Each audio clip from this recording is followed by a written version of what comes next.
The words hung in the air like something physical, something you could almost see. My fork stopped halfway to my mouth, and I remember the sound of my sister-in-law's wine glass being set down just a little too hard. Nobody moved. Nobody breathed. My daughter, my beautiful Katie, sat there with her eyes fixed on her plate like she was trying to disappear into the tablecloth.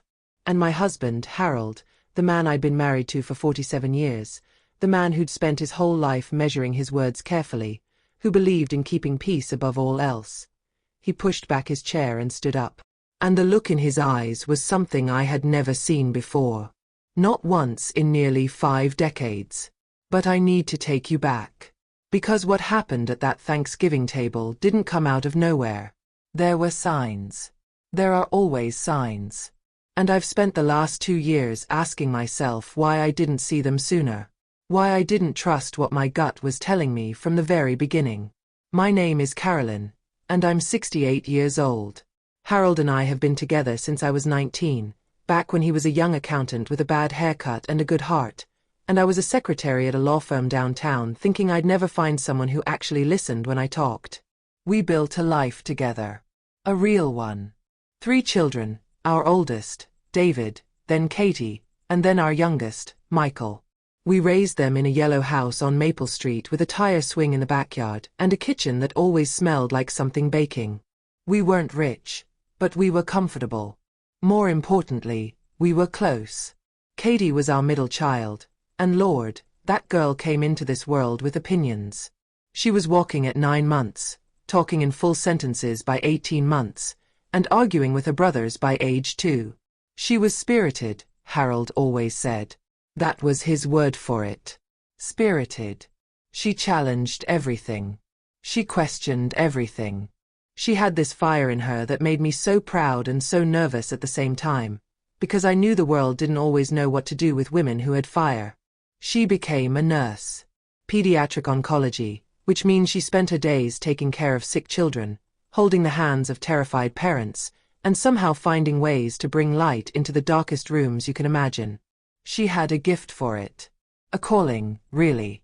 I used to watch her with those kids and think, this is what she was made for.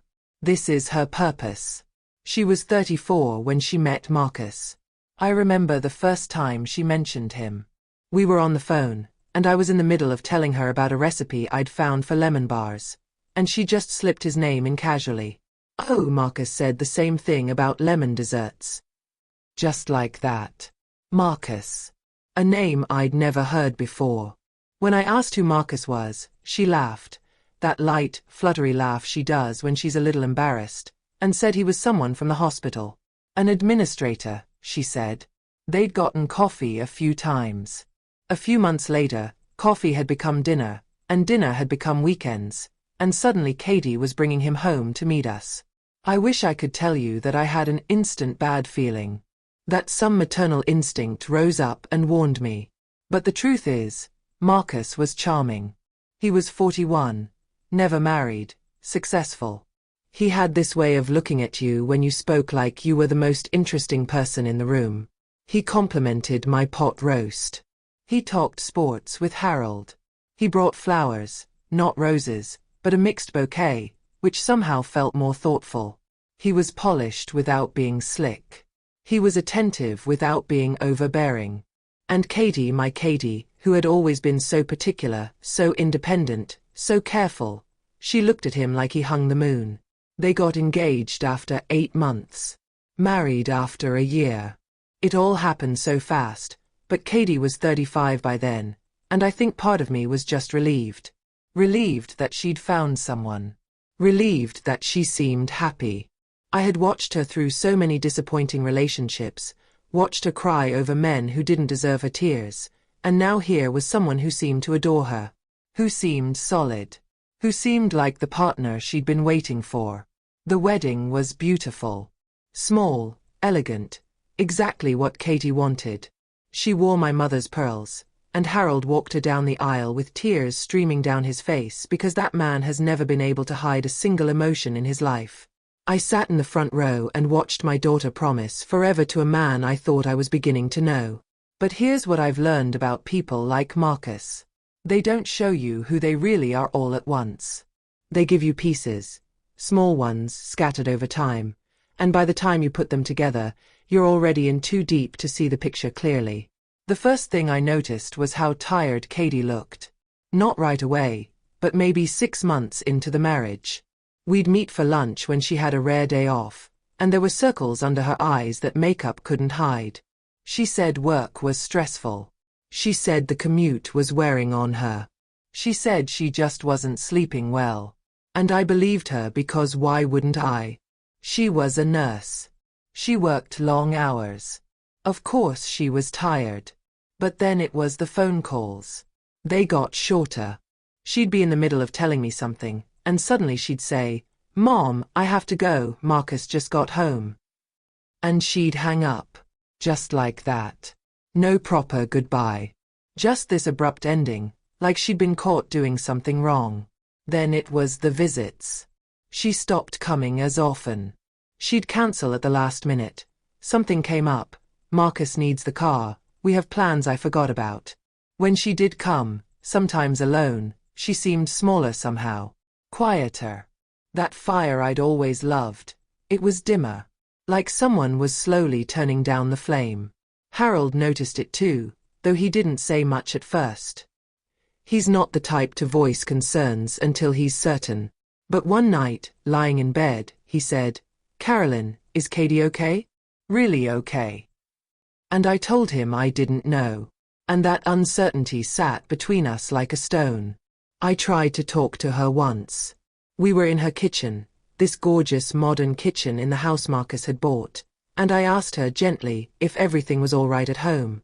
Her face did something strange. It closed off, like a door slamming shut behind her eyes. "Everything's fine, Mom," she said. "Why would you even ask that?" And her voice had an edge to it, a defensiveness that felt like a warning. So I backed off. I backed off because I was afraid of pushing her away. Because I didn't want to be the meddling mother. Because I told myself I was imagining things.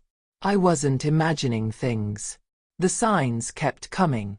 Little comments Marcus would make when we were all together. Things that seemed like jokes but didn't feel like jokes. He'd say things like, "Katie used to have all these opinions before she met me," and then laugh like it was funny. He'd interrupt her when she was talking. He'd answer questions that were directed at her.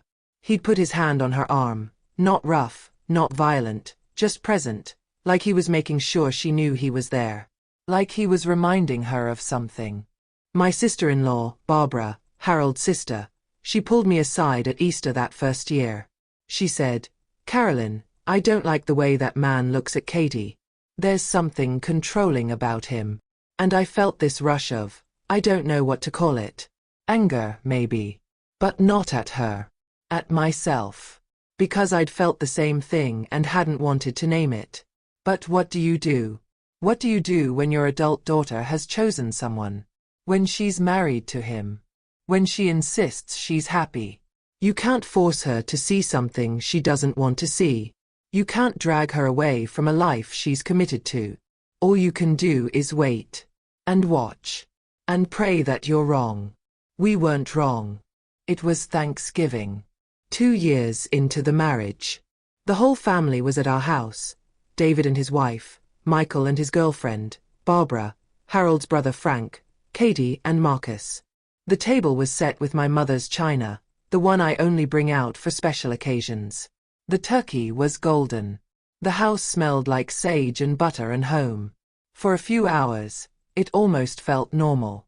Katie even laughed, really laughed, at something Michael said, and I caught this glimpse of the daughter I remembered. The one who wasn't afraid to take up space. And then we were all at the table passing dishes, and someone, I think it was Frank, made a comment about how Katie had been working so much lately. Something innocent. Something about how hard nurses work and how Marcus was lucky to have a wife so dedicated. That's when it happened. Marcus set down his fork. He looked at Frank with this smile that didn't reach his eyes. And he said, "Well, Frank, I'm not too worried about her work schedule. After all, your niece belongs to me now. She's my property. My wife, my rules. He laughed after he said it. Like it was a joke. Like we were all supposed to laugh along. Nobody laughed. The room went completely silent. I mean silent in a way that felt physical. Like all the air had been sucked out of the space. I looked at Katie, and her face was white. Absolutely white. Her hands were in her lap, and she was gripping the napkin so tight her knuckles had gone pale. Barbara's wine glass clinked against the table. David's wife made a small sound, like a gasp that got caught in her throat. And Harold. My husband, who had spent 47 years being the calm one, the reasonable one, the man who always said, "Let's not make a scene." He pushed back his chair and stood up. The legs of the chair scraped against the floor, and it was the loudest sound in the world. He looked at Marcus, and his voice was steady, low, controlled. But there was something underneath it that I had never heard before. "What did you just say?" Marcus's smile faltered. "Just slightly. Harold, I was just joking." "Lighten up." "No," Harold said. "You weren't joking.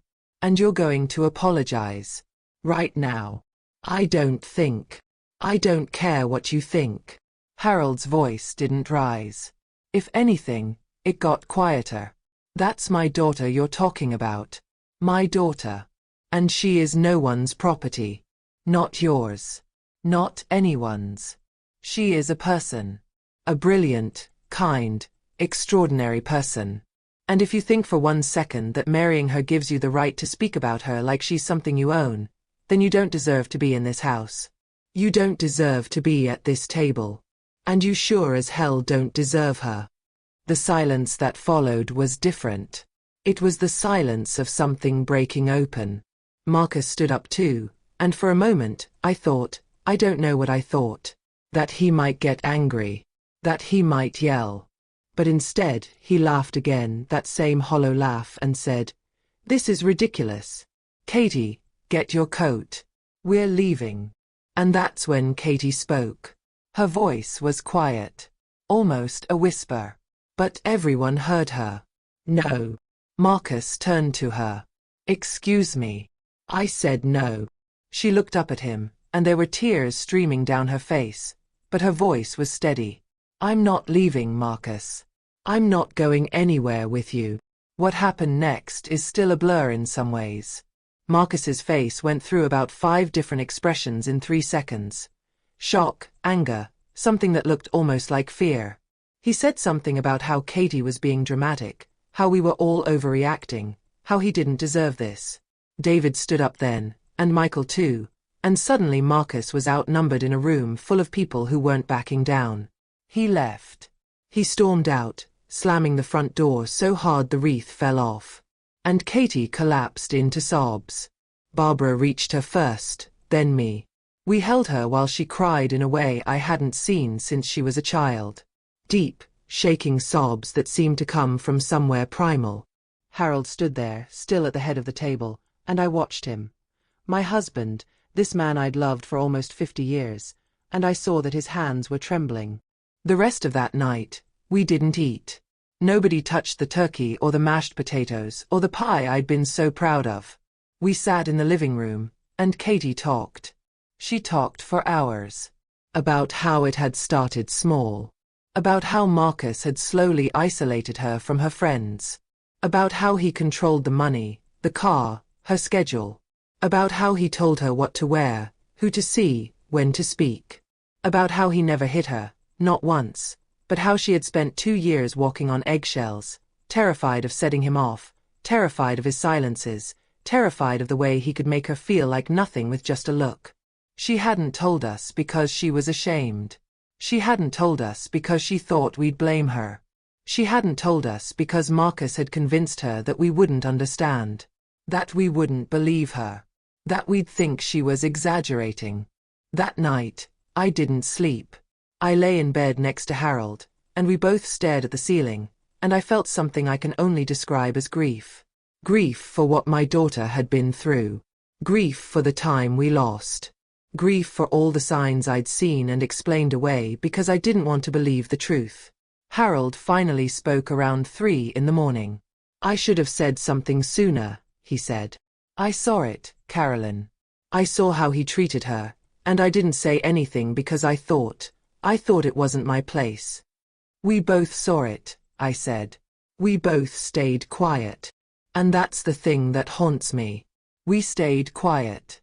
For 2 years, we watched our daughter shrink, and we stayed quiet because we were afraid. Afraid of being wrong. Afraid of losing her. Afraid of making things worse.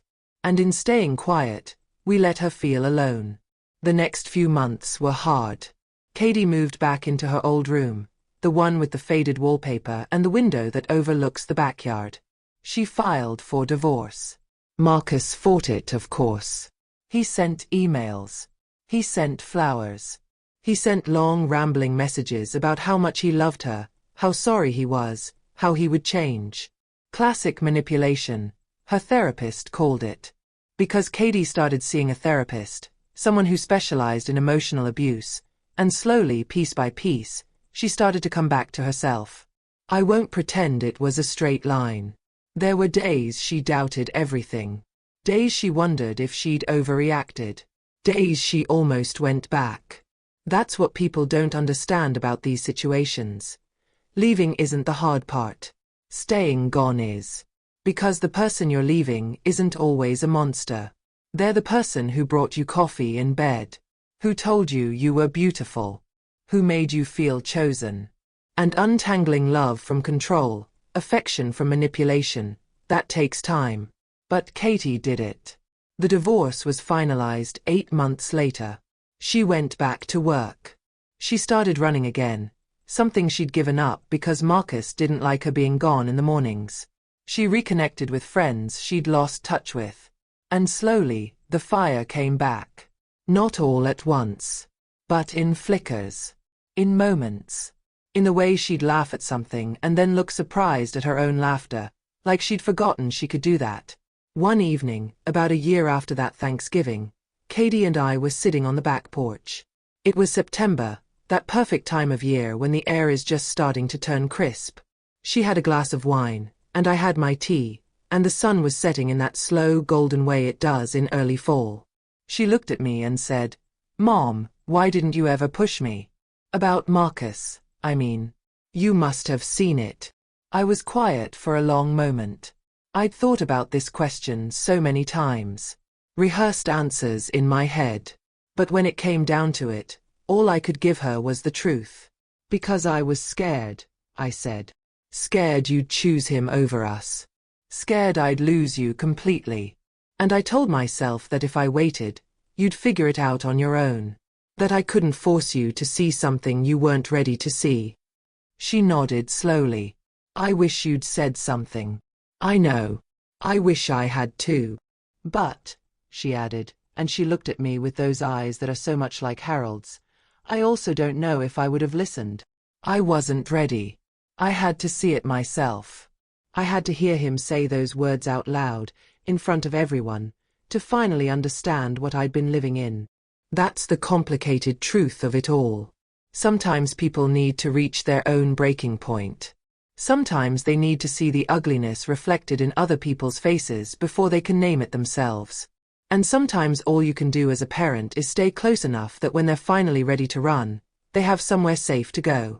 Harold and Katie had their own conversation around that time. He told her he was sorry he hadn't protected her sooner. She told him that what he did that night, standing up, naming the truth, refusing to let it slide, was the moment everything changed for her. You made it real, she said.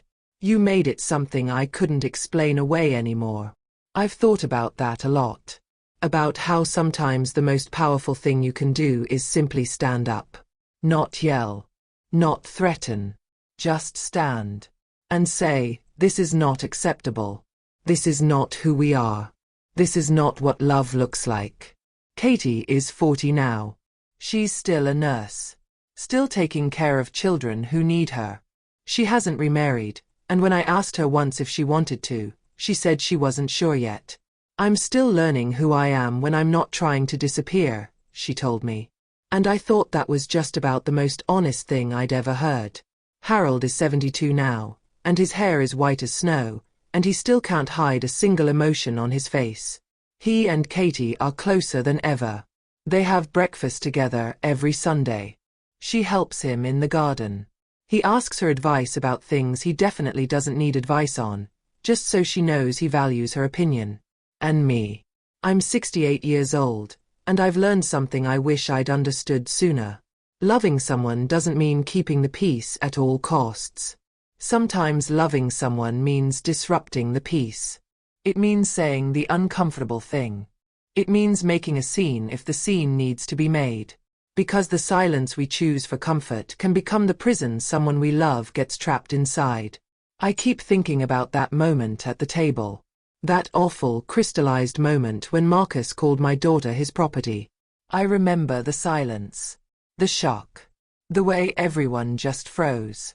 And then I remember Harold, my quiet, gentle, careful husband, pushing back his chair and standing up.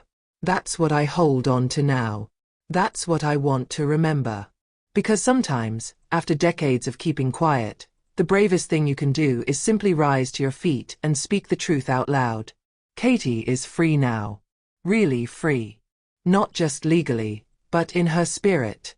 In the way she moves through the world. In the way she takes up space again without apologizing. And every time I see her laugh, really laugh, the way she used to, I think about that Thanksgiving. I think about what could have happened if Harold had stayed seated. If we'd all just changed the subject. If we'd let Marcus's words dissolve into awkward silence and then moved on like nothing happened. But we didn't. Harold didn't. And sometimes that's all it takes. One person willing to stand when everyone else is frozen. One voice willing to say what everyone else is thinking but too afraid to speak.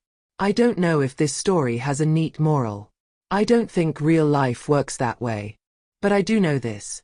My daughter spent 2 years slowly being erased by a man who convinced her that her erasure was love. And she might still be there if it weren't for one moment of truth at a Thanksgiving table. So if there's anything I've learned, it's this. Pay attention to the people you love. Trust your gut when something feels wrong. And don't wait too long to say something. Because silence, even well-meaning silence, can become its own kind of betrayal. Katie stopped by yesterday. She brought me flowers, not roses, but a mixed bouquet, because she knows I like those better. We sat in the kitchen and talked about nothing important, and when she left, she hugged me a little longer than usual. Thanks, Mom, she said. For what? For still being here. For never giving up on me. Even when I'd given up on myself.